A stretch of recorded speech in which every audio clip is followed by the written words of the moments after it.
एखादी जरी त्रुटी पोलीसकडून राहिली तर न्यायालयीन चौकशीमध्ये कसल्याही प्रकारची त्रुटी राहू शकत नाही।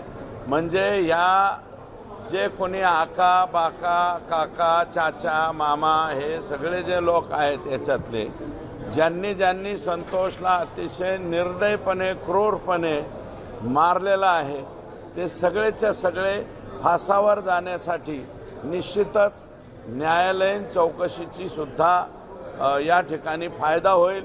आदरणीय न्यायालयानं ही चौकशी लवकरात लवकर पूर्ण करावी अशा प्रकारची विनंती आहे। हे बघा, आका जो आहे हा सोपा आका नाही आहे। हा आका 17 मोबाईल वापरत होता। आता तुम्ही नाविन्यपूर्ण योजना सांगितली की अमेरिकेवरून धमकी देत होता, वापरत असेल तेही करत असेल।